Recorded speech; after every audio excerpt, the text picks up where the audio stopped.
Good afternoon. Can y'all hear us? We can. Awesome. Well, we're excited to be here and get started with our conversation today. I'm joined today by my colleague Marquita, and we're going to start you off with just a quick overview of our pro bono programming here, lead you through 5 key questions on how you can operationalize DEI. And that is through our kind of lessons learned, ups and downs through our programming. And then we'll move into a panel conversation that goes a little bit deeper into the nitty-gritty of our design and intentional thinking, and includes 2 of our participants, both from the nonprofit organization, as well as one of our Blue Cross North Carolina employees who served as a team lead. I'm Sophie McMillan. I'm a part of the Blue Cross North Carolina Community and Diversity Engagement team. I serve on the corporate side of the house.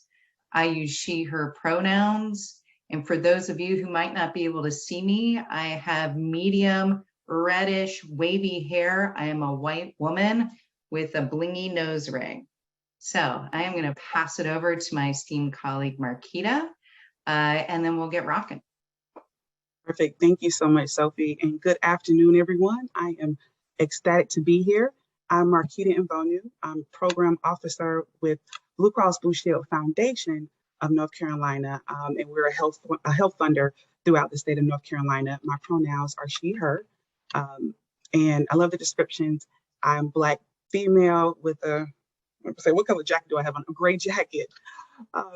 And I'm also the co-lead of Blue Cross North Carolina's pro bono volunteer opportunities and programs that we offer. And I'm happy to start us off with a little history and context of how we got here and our why behind the work and why we're here today. So Blue Cross Blue Shield North Carolina, the company and the foundation, has partnered with Taproot Foundation since 2017 to offer opportunities for Blue Cross employees to work alongside our nonprofit partners to address those critical organizational challenges. And in 2020, the infamous 2020, we began to deepen our commitment to DEI goals by integrating a racial equity lens across our programming. And based on that review and assessment, we realized a majority of our organizations we supported were white-led and already a part of our existing network.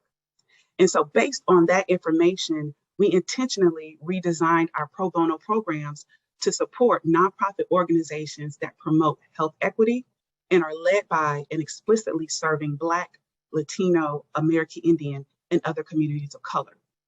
We know, and I'm sure that everyone in this space, that we know that these communities have historically been underfunded and systemically faced injustices that, among other things, result in health inequities. And at Blue Cross, we have had firm commitments to increasing our relationships to address structural racism and create more equitable health outcomes for everyone. And so through our new focus around our pro bono work, we're expanding our network of nonprofits, and we're working alongside of partners on the ground who are doing fantastic work and necessary work in our communities. And I'll pass it back to Sophie to give you some descriptions on the 3 pro bono programs that we offer. We offer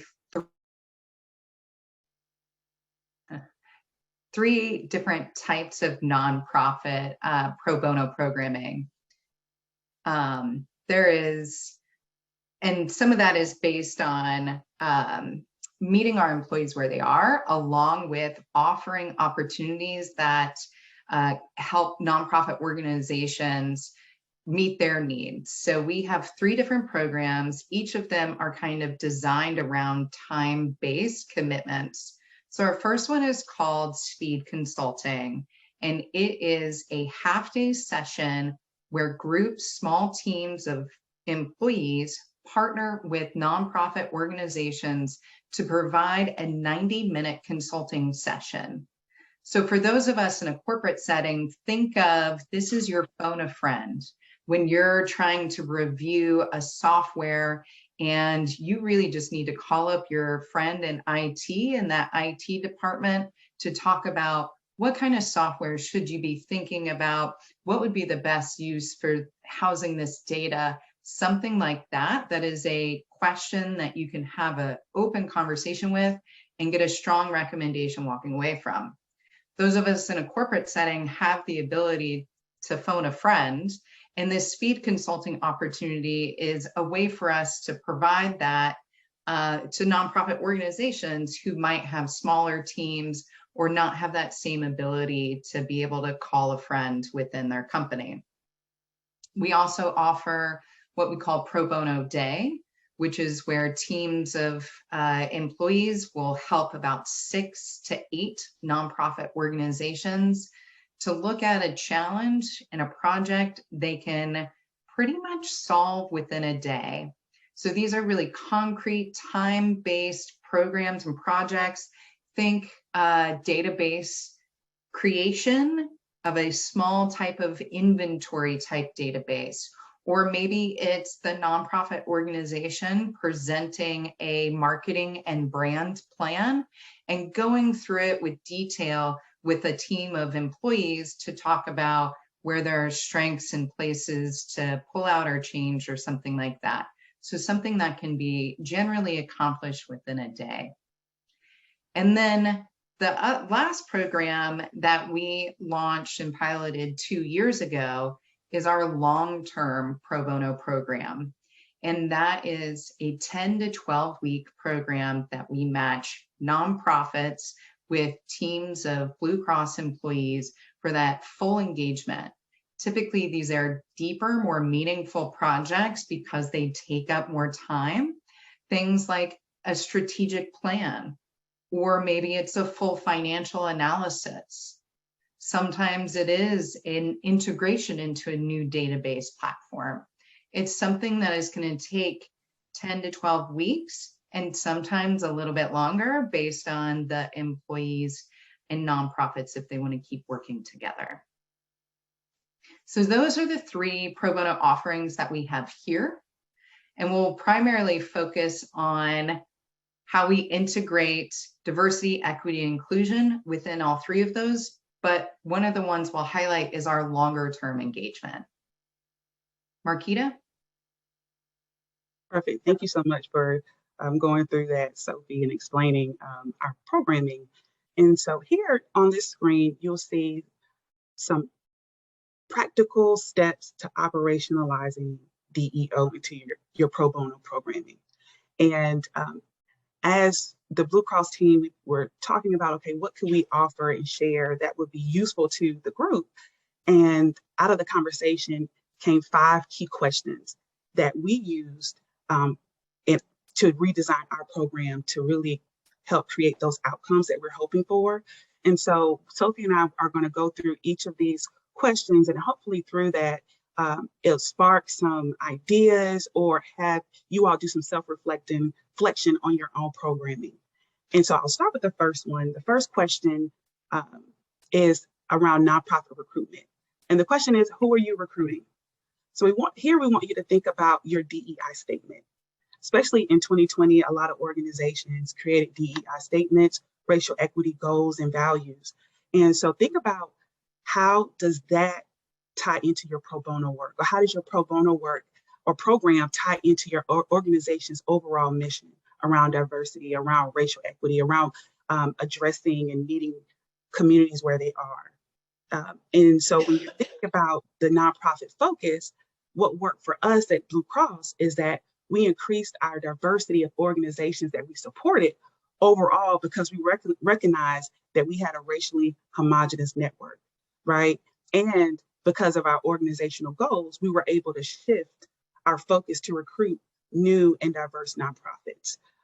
And so this was not just something that happened within our pro bono work, but because of our organization's more strategic DEI racial equity focus, it was happening across the organization. And so that posed the opportunity for our pro bono team to be more strategic and be more explicit in who we wanted to serve and the why behind it. And in addition to thinking about your nonprofit recruitment, you also should think about your employee recruitment. So you want to make sure that you're recruiting diverse employees who have lived experiences, who have diverse skill sets, right? So when you're thinking about we want to increase diversity in the nonprofits we work with, you also have to think about increasing the diversity of the employees who will be part of these teams. And so one strategy around that is to tap into and utilize your existing employee resource groups. So what are those groups that are coming together based on different identities and groups? Tap into those, be intentional. Also add incentives for employees to participate. Later, we'll get into more detail around that or provide some more ideas. And then offer a range of pro bono opportunities. Sophie went through our three different pro bono opportunities that we offer because they have different time commitments and different expectations. So this way, it's hopefully a way for more employees to become engaged in it. And then I'll pass it back to Sophie. Yeah, and I think one thing we really spend a lot of time on and would encourage you to as well is once you have nonprofits in a recruitment standpoint, and now you've tooled around with your employee recruitment, it is how are you matching those teams together? What is your thought process behind that? How are you keeping at the forefront skill sets, but not just hard skills that we talk about, but those softer skills, and more importantly, in some cases, is lived experience that could be matching with the nonprofit organization's mission, culture, vision, and leadership. So it is, how are you taking the time to do some frontline matching through, some obvious kind of skill set, but really deepening your understanding with some of those key roles, especially in team lead roles with your employees and your project manager roles. The other bit to that is the program oversight. So how are you setting your teams up for success? So now you have your nonprofits intentionally recruited, you've got employees thoughtfully matched to those teams. Now what? Now you've got to be able to set them up for success. It starts with training. And so we talk a lot about setting time for cultural context, making sure that nonprofit organizations have the time to talk to their employee teams about the context of their community and why their programs exist. Taking that time and space helps build trust, and it helps build the reasoning why any of y'all are in the room together. There's also things like checking in through surveys and phone calls and maybe a side ping or two on making sure your teams feel good and set up for success. And if there are moments, because let's be honest, there will be moments when things don't feel successful and it feels messy, that you've created systems for feedback to come in and be able to pivot if you need to. Absolutely. Thank you, Sophie. And building on that, so you have your teams together, everyone's been, trained, and they're beginning to work together. So the next step is intentionality. Are you centering community? And that's a question we have to ask ourselves, and a question we would recommend everyone reflect on that's doing pro bono work in this room today. So in addition to recruiting diverse organizations, you want to go deeper and think strategically about providing that pro bono support to build that authentic and trusting community relationships, right? So how do you do that? And through our work and our experience, leading with listening is the number one principle. Leading with listening. And you build time, like Sophie was saying, to learn the community context, and you show up, and we encourage employees to show up, not with a solution, which is so easy to do because you've already read the scope of work, and you may have done some Google searching about the organization, and you may show up thinking you have a solution, but pause and take time to listen to the organization and learn about the context, and learn about the assets and the skills that are there, because there's wisdom in that space. It's wisdom in the community. And often we'll say that those who are most proximate to the problem or the issue know the best solution. So show up trusting the organization to have that expertise, right? So trust goes both ways. Next is meeting the community where they are. So take time to learn about the organization's asset, what they're bringing to the table. Check your biases, and that comes from, part of our training. We talk about that, but don't assume. Ask the organization, what do they need?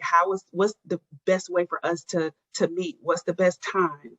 Right? Be flexible. Be open to pivot, because as you learn, sometimes scope and deliverables may shift and change. So that initial scope of work or plan you had may change over time. So don't show up and be rigid, be flexible. And it's okay, because ultimately the goal and the purpose is creating a final product that the nonprofit can use, right, to meet their need, to do their mission.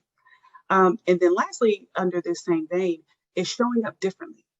We want, as employees, as partners in this work, to show up authentically, show up with humility, show up ready to listen and learn and share the power, because we acknowledge that there are power dynamics in the room, and we're not, and I say only experts, because someone may be an expert in IT or maybe expert in data analysis.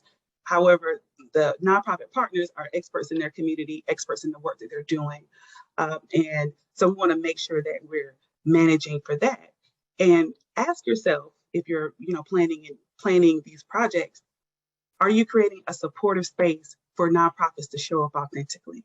And if so, how do you know?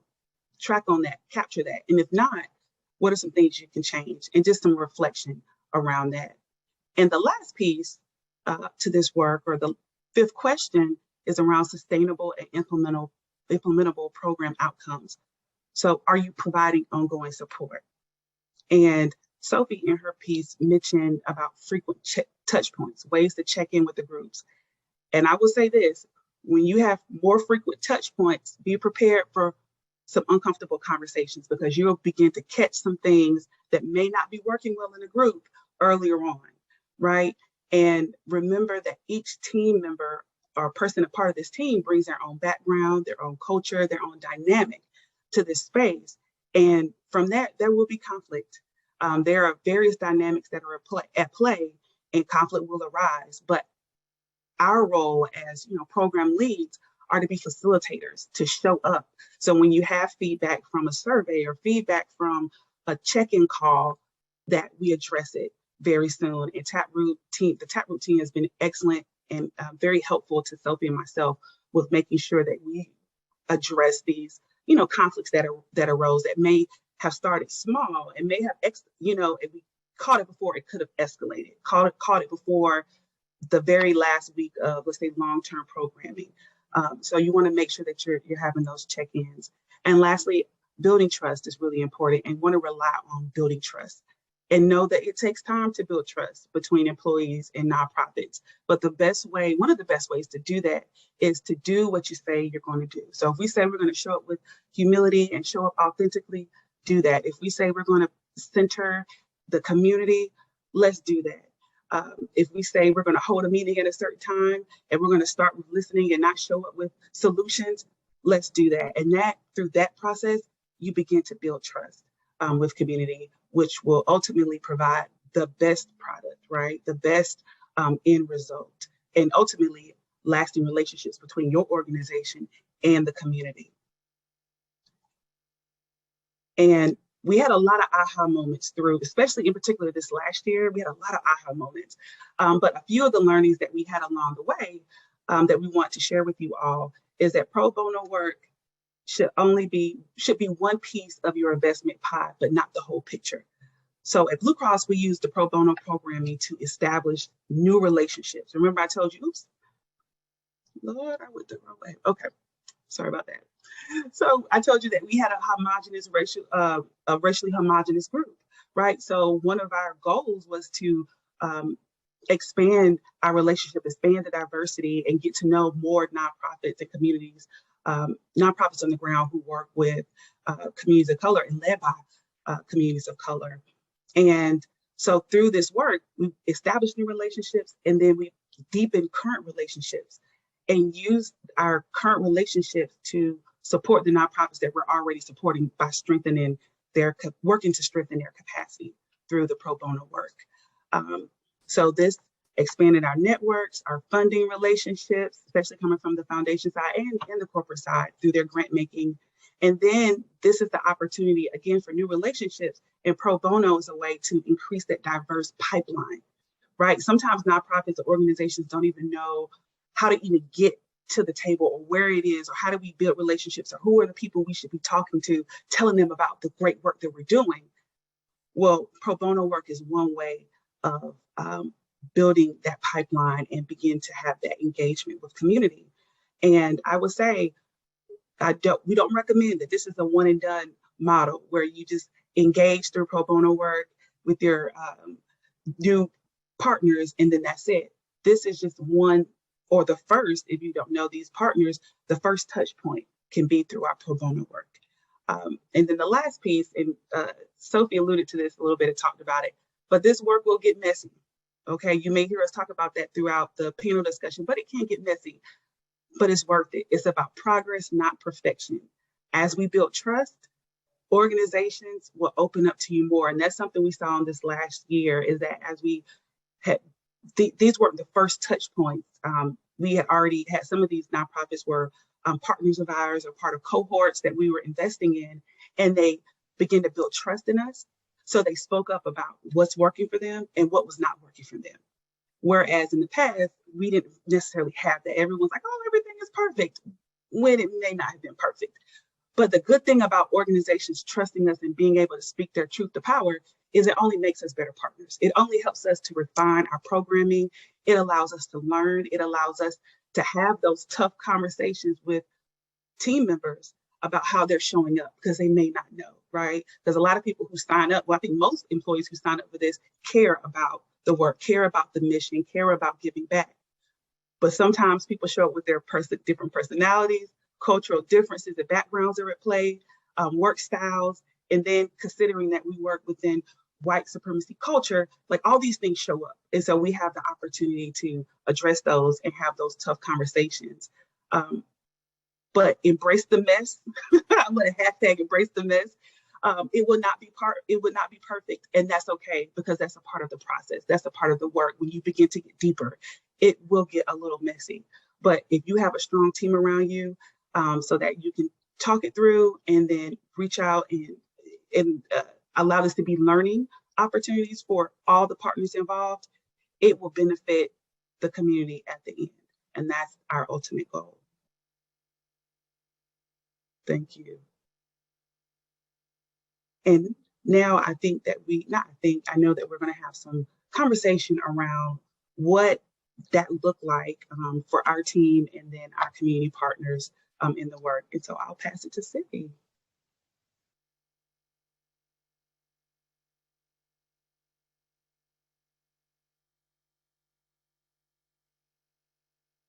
Sorry, small technical issue. Thank you so much, Sophie and Marquita, for setting the stage.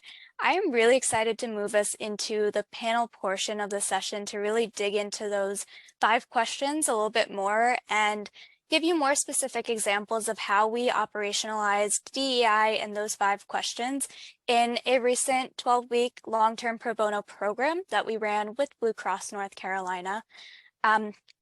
Should introduce myself. My name is Sivi Anandasingham. Pronouns are she, her, hers. I am a consultant with the Taproot Foundation and the moderator for today's panel. For those who can't see me, I'm a South Asian woman with shoulder-length black hair and a tan blazer. You've already met Sophie and Marquita, so would love to give them the floor to our other panelists and hear what brought them to this panel today. So Nora in the room today, we'll start with you. Thanks, Sivi. So those of you who are in the room already heard me say, my name is Nora Walls, and I'm an associate consultant on the advisory services team at Taproot. So I had the pleasure of working with Sivi and Sophie and Marquita on that 12-week program that she just referenced.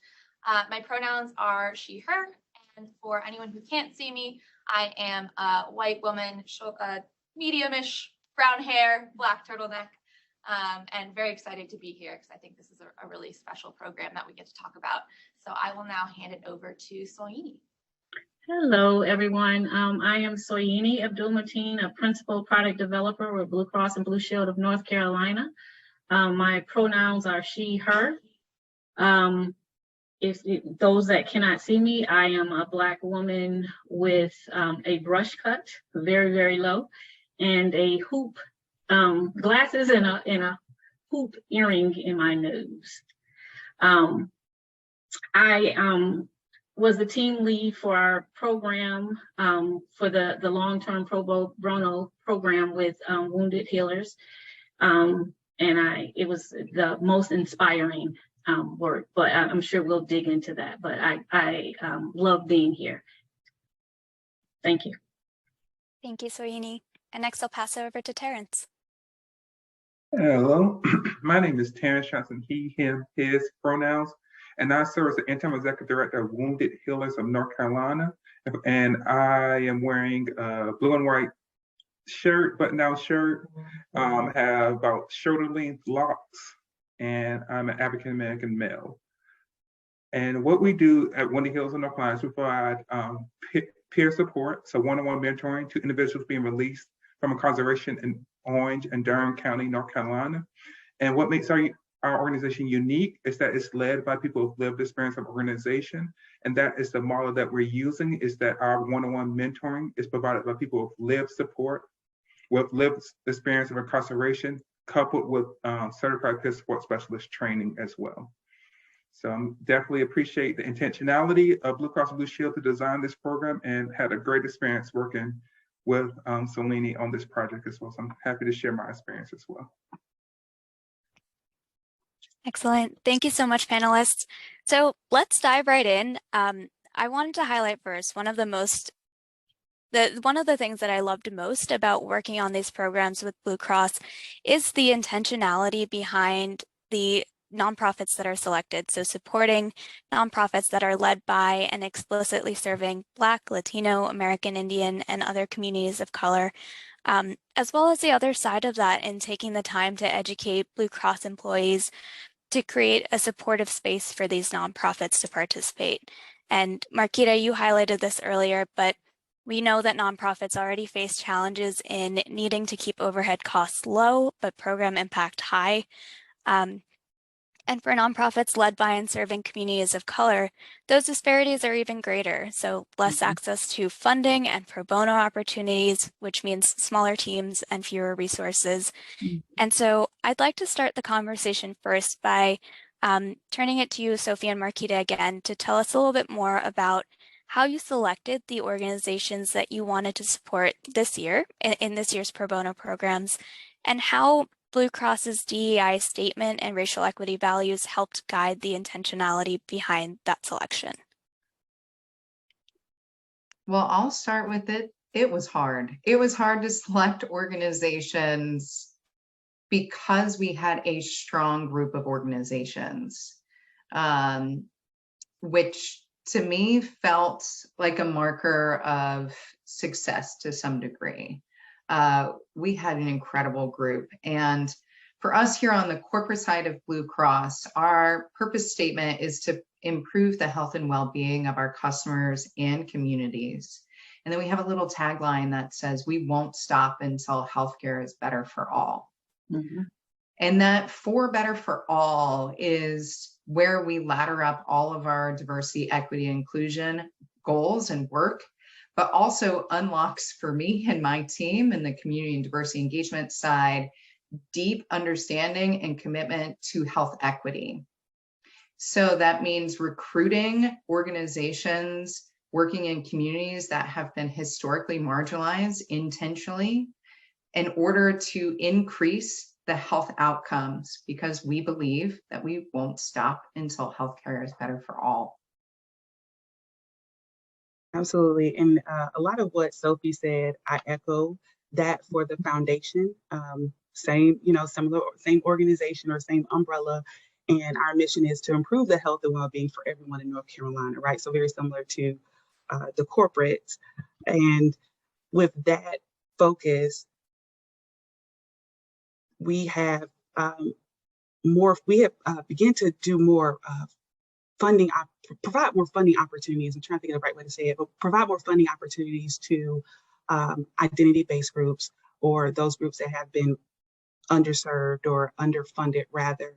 And with this selection process this year, we wanted to invest or provide that pro bono support to those organizations, newly established relationships that we've had with, in particular, Latino organizations and American Indian organizations, because we increased in this past year, done some significant grant making in those two areas.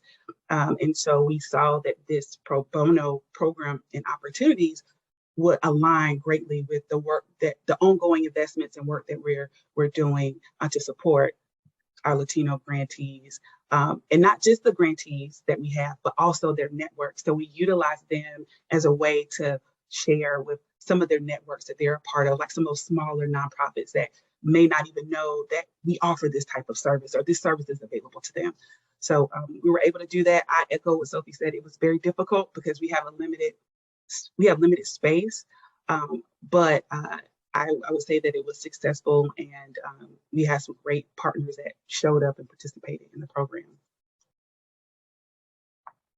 Thank you, Marquita. And echoing that, I really appreciated that even though it was a smaller program, there was the opportunity to reach some organizations that weren't necessarily grantees of Blue Cross to continue to expand those opportunities within North Carolina and across it.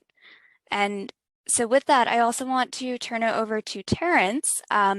Curious, as one of the nonprofits that participated in this year's long-term program, how did you feel when you heard about this opportunity, and was it your first time participating in a pro bono program? Yes, so it was my first time participating in a pro bono program, and it was shared through us through the Strength North Carolina cohort, another initiative by Blue Cross and Blue Shield of North Carolina.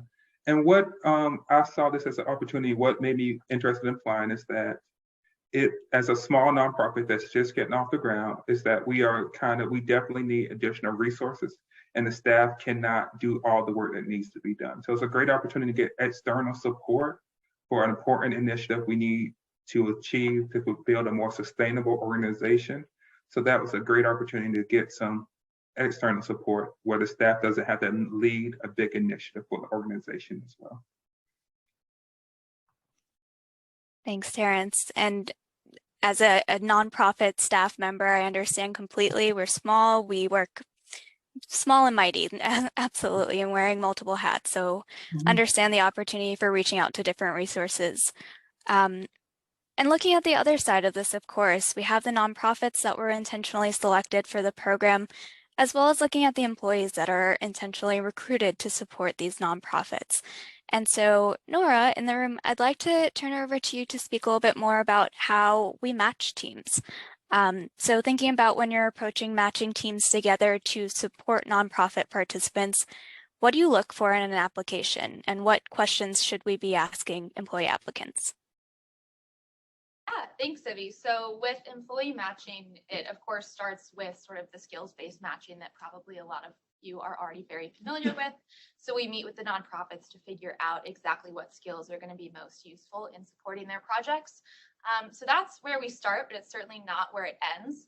And we definitely want to look at soft skills as well, which can be a challenge because at Taproot, we do almost all of this via survey. And of course, those are surveys that are going to people who are already really busy with full-time jobs on top of volunteering to do this pro bono work. So we want to think about keeping those surveys as short as possible while also asking some really meaningful questions. And I think that this year's program really highlighted the value of looking out for those soft skills. So things like who has, that leadership ability, who's comfortable diving into some of those more potentially uncomfortable conversations around these DEI goals and cultural differences. So incorporating things like that into the way that you're matching employees and being really thoughtful about that, I think added a lot of value to this program.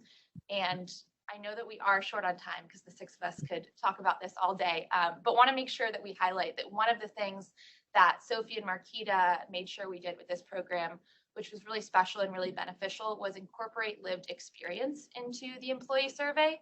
So with the nonprofits that we got to work with this year, we were supporting groups who work with people who have been incarcerated, people experiencing homelessness, Black maternal health, all these different issues that there really is no substitute for having a personal connection to those things. And so something that Sophie and Marquita made sure we did that was really, I think, changed the program entirely was made sure that we made space for employees to share that information about some of their personal connection and lived experience so that we could take that into consideration when we were matching those teams. Thanks, Nora. And I will also highlight that part of all of your roles as the employee engagement folks, as the CSR folks, is providing insights that we might not be able to get directly from that application. So something that Sophie and Marquita both did really well was providing insights into employees that shared more with us about those soft skills. Things like internal team dynamics at Blue Cross that we might not know about that could affect how employees show up and how team members work together. And of course, you know your colleagues more personally, so those lived experiences that might not come across in applications, and the connection that they might have to the nonprofit that they're assigned to support. And so with that thought about lived experiences, Soyini and Terrence want to ask you both how the skills match, as well as that lived experience and perspectives of the individual team members tied into the success of your project and your work together. You want to go first, Terrence? Or? It doesn't matter. How about I say, I can give my initial thoughts and you can build upon it. Okay. All right. So I would say that what is important to us and being led by people with lived experience of incarceration is the true commitment and passion and understanding that each one person we work with has for the community that we hope to serve. This isn't this is a very personal issue, meaning that all of us have had loved ones impacted by the criminal justice system, and it has taken away many years from our loved ones and time we could spend with them because of either health issues or something. So that commitment and that determination is very important. So when we had people on the Blue Cross Blue Shield team that also has been impacted by justice involvement, have that lived experience, have loved ones that experience that, really shaped that kind of initial meeting and the framing of that conversation we're having. They are not going in kind of asking, they're not going in with the solutions and forcing these solutions, they're listening and building common understanding about this impact as well. So definitely appreciate that. And one thing that really made having that lived experience and having that shared passion, determination, and personal experience really helped build that connection, that trust, that bond, and made the work fun and compelling to do together. I think he explained it perfectly, but I would say not knowing that there was an organization that existed, I didn't know that this was the experience I needed until we talked with Terrence and a number of the founders and the board members with Wounded Healers of North Carolina. And I think just as my experience of implementing programs within healthcare that benefit all of North Carolina, all North Carolinians, 100 counties, we had to take the same approach. We had to understand the why. And so we asked a lot of questions over and over again, because, sometimes folks say this is what I want, but that doesn't necessarily mean that's what they want. You have to kind of keep asking those questions, deepening those questions. And Terrence, and a lot of the other members, they made themselves available at all times. Like, can we talk through this? What is your experience here? And then we were also able to share our experiences, our family members and the things that they struggled with as well.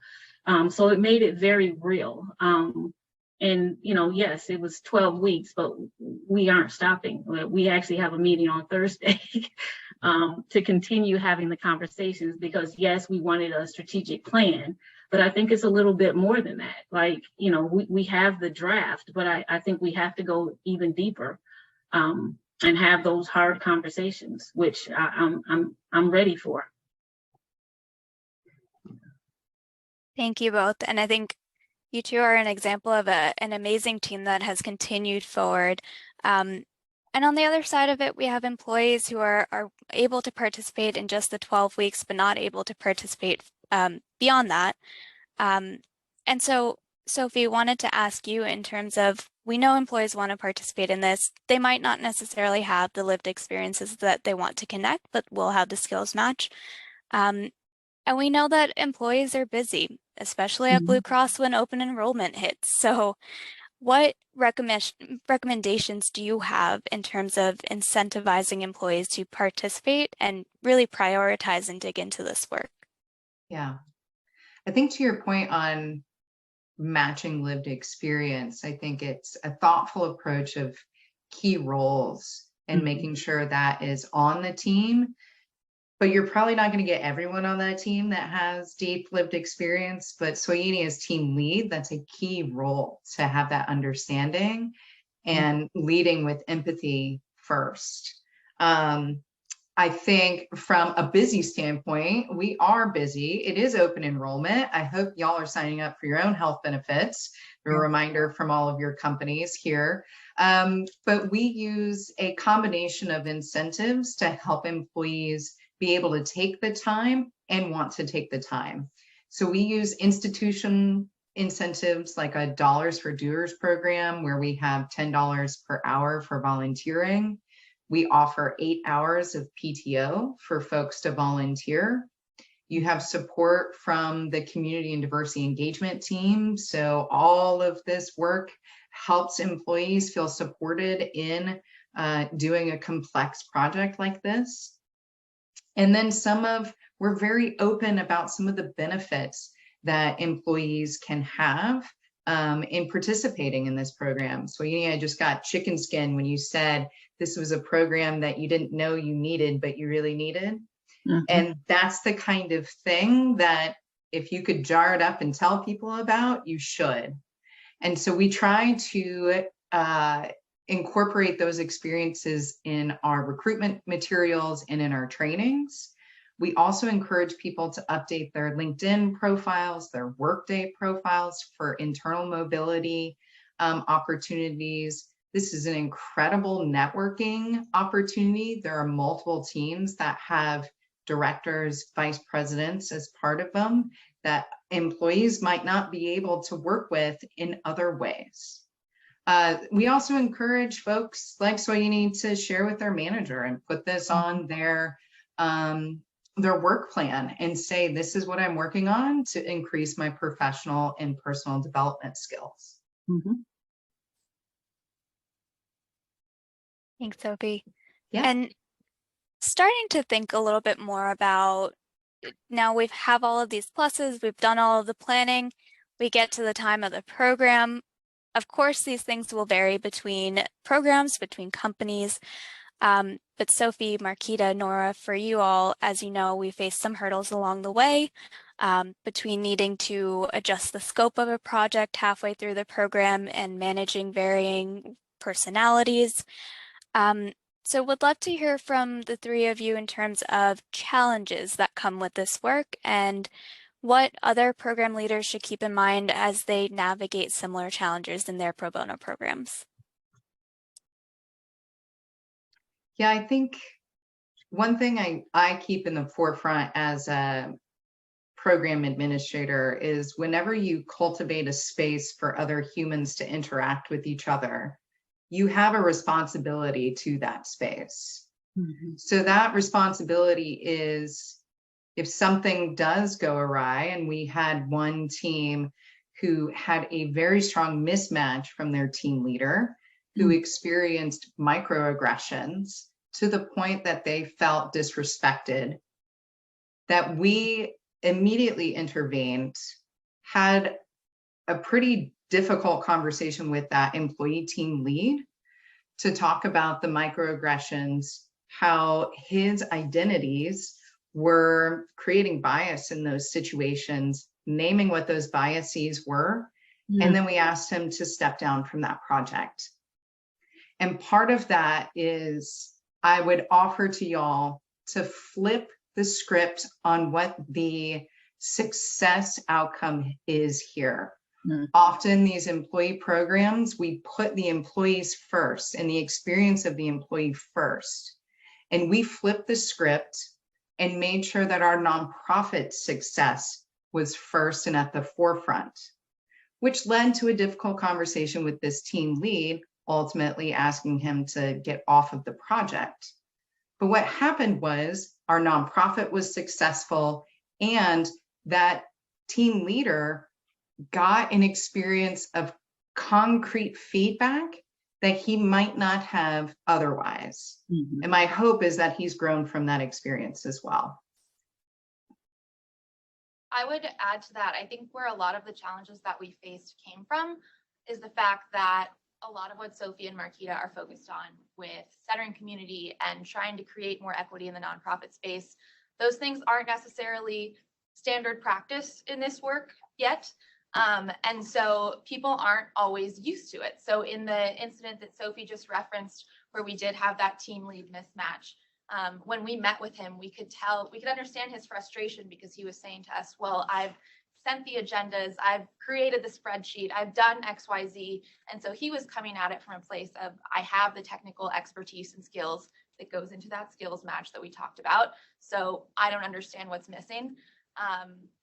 And so we sort of had to, in that conversation, talk a little bit about what really the goals of this program were, and that it is about really nonprofit impact first, which maybe isn't always the way that things have been done. So I think part of it, to Sophie's point about flipping the script, is about pushing your volunteers a little bit to think differently about why they're doing this work. Absolutely. And I wanted to add, Nora, you were saying exactly what I was thinking, is we have to continue to ground ourselves in the why behind why we're doing this work. And it's not, and again, to center community. And I like the way Sophie said it, to flip the script, to not do business as usual, to do it differently. And this also continues on with us building trust with community members, showing up and doing the things that we say that we're going to do. And so how the team responded immediately when they received feedback from the nonprofit in this particular scenario, we told the nonprofits in the very beginning that we would be there to support them, and we're going to show up in a different way. So when we got wind of this was something was off with this particular team, then our leadership team immediately jumped in and begin to have those conversations and showed up differently, which ultimately will continue with building that trust with that nonprofit as we continue to do this great work. Thank you so much, all. And Soyini, Terrence, anything you wanted to add in terms of any challenges that you both faced in working together throughout the long-term program? I would say just the only challenge, it wasn't so much with Wounded Healers at all. I would say it was my own work, trying to kind of prioritize. I think we've talked briefly just internally that we have a lot of meetings all the time, and meetings come up all the time. And so when you plan that, ordinarily on Fridays, like we are to have light meetings or no meetings, and then 4 or 5 are added over my standing meeting with my nonprofit, it is, what do I do, right? Like that, because we have something, I need to provide a status, we need to just touch bases with Terrence and see where they're going, what they're doing. And Terrence, was wonderful at all times. It was, yep, I can meet later in the day. I can do this. Hey, let's talk on Monday instead, early. It is there's that pivoting and adjusting that I think everyone on our team had. Even our in-person sessions that we've had, everybody kind of gave their insight. Yep, I can do this, I can be there. Like I said, we met last week. We have a meeting on Thursday, and it was always, this is when I'm available. I might be late. There's always, I think it's the continuous communicating. I respect you, you respect me. And so it was never an issue. So I wouldn't say it was an issue. It was more of, I have a lot on my plate. Let's figure out how to balance this. And I definitely we had a great experience with with working with Soyini's team. But I would say the one thing I was kind of, as organizations decide whether they want to pursue this funding, is that the hardest challenge being a nonprofit, especially someone that's a person of color, is that when you're working in this area, you kind of have to be the final say about when something isn't working. And that is a big burden that's placed on nonprofit organizations. And I think that it's great to know that when you need support, it's there. But I think that's important that organizations know is that that is a big ask of nonprofit organizations, to be the accountability person to say, this isn't right, I need to say something.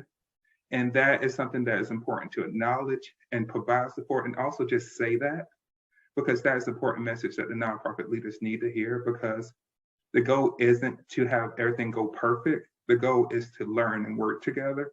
I think with any challenge I've had with Blue Cross and Blue Shield is that I use it as a learning opportunity to learn and grow and to build that trust and that shared support for one another and caring for one another. Yeah, absolutely. I think that flexibility, that the pivoting, the adjusting, it all takes time to get to a point where you're comfortable being able to do that. It could be frustrating if you're moving meetings around, if you're not communicating it early enough. And so it takes time to build that relationship together, to be able to communicate and say, hey, I'm so sorry, something came up, we have to shift, and for both parties to be okay with that and move it forward. And I think that ties well into my next question in terms of, as program facilitators, Sophie, Marquita, Nora, how can we make sure that we're building that community and fostering that community amongst our volunteers and nonprofits?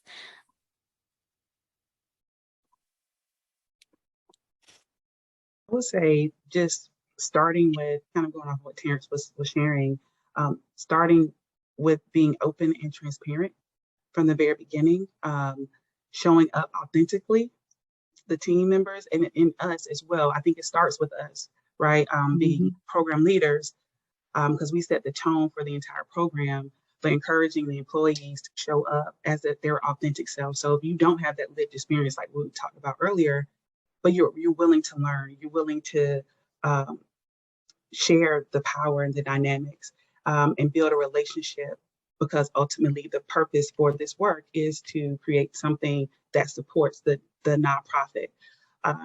And also for facilitators of the program, being willing and open, as you heard earlier, having those hard conversations, but pulling and extracting those valuable lessons, learning, and through those difficult conversations, seeing how we can refine and revise our program. So the program next year that we're going to have will look a little bit different because of the learnings that we've had over this past year. So being open, like I said earlier with the employees, don't be rigid and be flexible, but also as facilitators, the leaders of this work, be flexible and be open to pivoting your program as well, so that it fits and that you show up as the best partner for your community.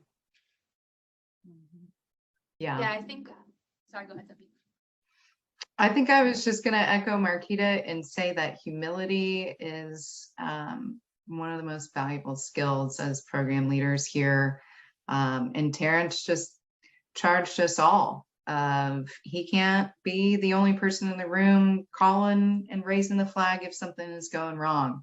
So how are you as leaders? How are you empowering your employees to do the same, helping them understand those situations and those dynamics, because the burden should not just be solely on our nonprofits. So I think it's those things of when you hear feedback, pivot, be humble in that, know that you're probably going to be wrong first and be excited when you're not, and be open to learning and actually take the actions to learn.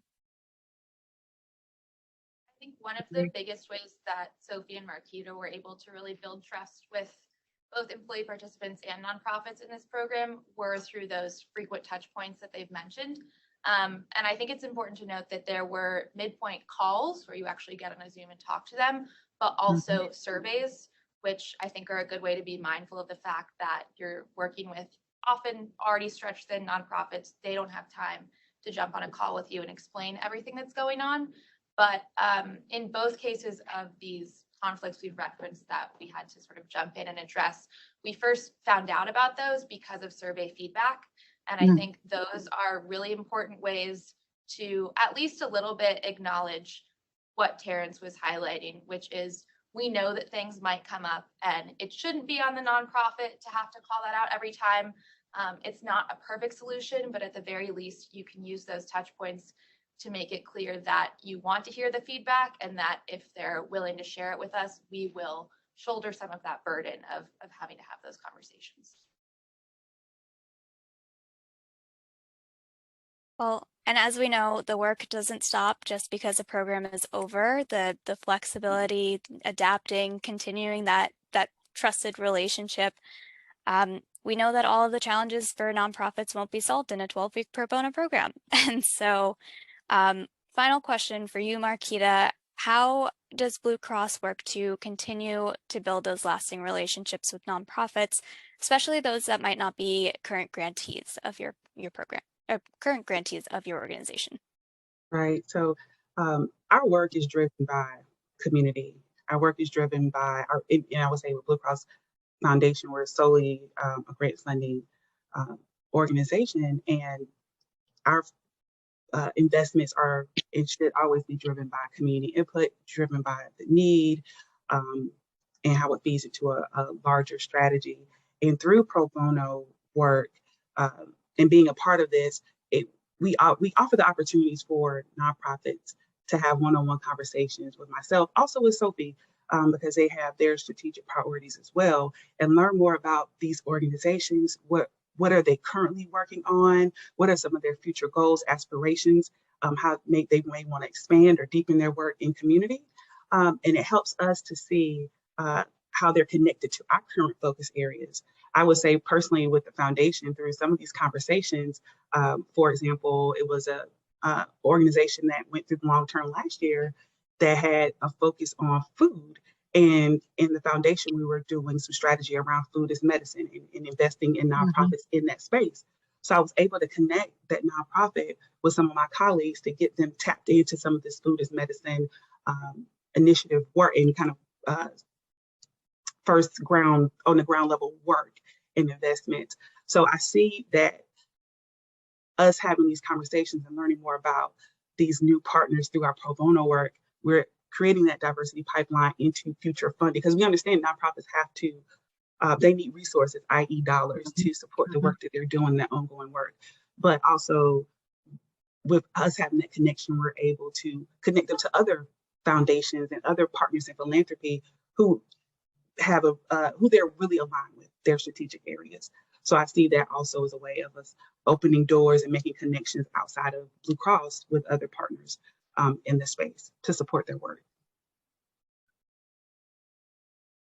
Thank you so much, Marquita, Sophie, Soyini, Terrence, and Nora. I know we're running short on time, so I just want to leave you all in the room with the responsibility of pausing to examine your current and future programming and ask yourself the 5 questions that we highlighted today. Who are you recruiting for these programs? How are you matching? Are you setting your teams up for success? Are you centering community? And are you providing ongoing support? The work doesn't stop after 12-week programs end, after one-day programs end, and it's up to all of us as people who are working in this space to continue expanding these programs. So use those questions to enhance the impact of your programs, shift yourselves from business as usual, and commit to accelerating trust, connection, and impact by centering community in your pro bono approach. And so with that, we'll open the floor for Q&A for, I think we have 2 minutes. I know there was one question here on how do nonprofits get involved with Taproot Foundation to be considered for pro bono support from Taproot's network of partners, and are there any upcoming events?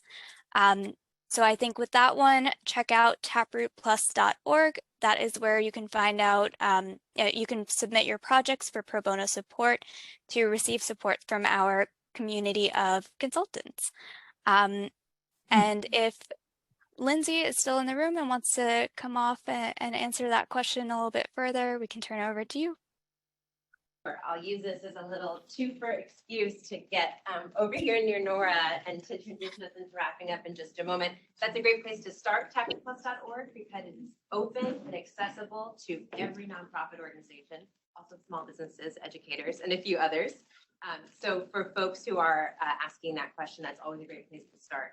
And we always really try to nurture and foster the broader community of organizations and leaders, so that as we have the chance to partner with wonderful partners like Blue Cross Blue Shield of North Carolina Foundation, we're aware of organizations out there who are interested in and seeking and working with us to engage in this support. So get your eyes on your inbox, because we'll be following up for everyone who's participated and registered for the Pro Bono Summit. And we really invite you to be a part of our broader community. And we'll be following up in that way as well. I think we're supposed to be at wrap-up time. I'm going to cheat. This is my one cheat I think that I'm allowed. I know that there were a number of questions that came up, so I thought I would just pause for a moment to throw it back to our moderator to see, do we have time for one more question directly related to this topic? I would say yes, because I love hearing from the Blue Cross team. I'm a fast talker. I promise to keep my closing remarks to 5 minutes. I'm playing my one cheat card. And I know it's going to be hard to pick, but why don't we bring one question in from the Q&A to our panelists, and then I'll wrap this up for the day.